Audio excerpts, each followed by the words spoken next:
ഒരു ചെടി വെക്കാൻ നോക്കിയതാട്ടോ. എന്തുണ്ടായെന്ന് എല്ലാവരും കാണണം. ആദ്യം തന്നെ ഗാർഡനിലോട്ട് പോയിട്ട് ഇതിൽ ഏത് ചെടി വെക്കാം എന്നുള്ള ഡിസിഷൻ എടുപ്പിലായിരുന്നു കേട്ടോ. എനിക്കിപ്പോഴും ഈ കാണുന്ന ചെടിയോട് ഭയങ്കര ഇഷ്ടമാണ്. അപ്പൊ ഇത് വെക്കാനാണ് ഞാൻ ഇപ്പോഴും നോക്കാറ്. ഈ ചെടിയുടെ പേര് മിങ് അരലിയ എന്നാണ്. അങ്ങനെ അതിൽ പുതിയതായിട്ട് വരുന്ന ഒരു കുഞ്ഞു ചെടിനെ പൊട്ടിച്ച് മണ്ണൊക്കെ നിറച്ചതിന് ശേഷം നല്ല പോലെ നമുക്ക് മണ്ണൊക്കെ ഒന്ന് ഇളക്കി കൊടുക്കണം കേട്ടോ. അങ്ങനെ നിന്നോണ്ട് ഇളക്കി മതിയായിട്ട് ഇരുന്നോണ്ട് കൂടി ഇളക്കിയ സമയത്താണ് ഞാൻ അതിനുള്ള ഒരു സാധനം കണ്ടത്. ഈ സാധനം ശരിക്കും ഒരു കുഞ്ഞു സാധനമാണെങ്കിൽ പോലും ഞാൻ കണ്ടപ്പോൾ പേടിച്ചു പോയതാട്ടോ. പണ്ട് കൊറോണ ടൈമൊക്കെ ആയ സമയത്ത് വെറുതെ വീട്ടിലിരുന്ന് ബോർ അടിച്ചുകൊണ്ടിരിക്കുമ്പോൾ ഈ ഗാർഡനിങ്ങിനോടൊക്കെ ഭയങ്കര താല്പര്യമായിരുന്നു. അങ്ങനെ പ്ലാന്റ് ഒക്കെ വെച്ച് കഴിഞ്ഞിട്ടുണ്ട്. ഒരു നല്ല കാര്യം ചെയ്തല്ലേ എന്ന് വിചാരിച്ച് അച്ഛനോട് അഭിപ്രായം ചോദിച്ചു. അച്ഛൻ പറഞ്ഞത് കേട്ടോ.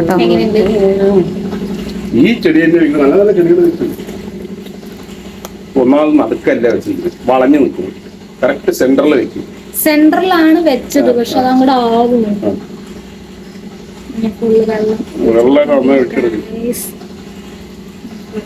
കണ്ടോ, ഇതാണ് കുഴപ്പം. ഒരു നല്ല കാര്യം ചെയ്താലും അതിൽ കുറ്റം കണ്ടുപിടിച്ച് വന്നു. ബട്ട് നിങ്ങൾക്ക് ഇഷ്ടപ്പെട്ട എല്ലാവരും സബ്സ്ക്രൈബും ലൈക്കും ചെയ്യണേ. ബൈ.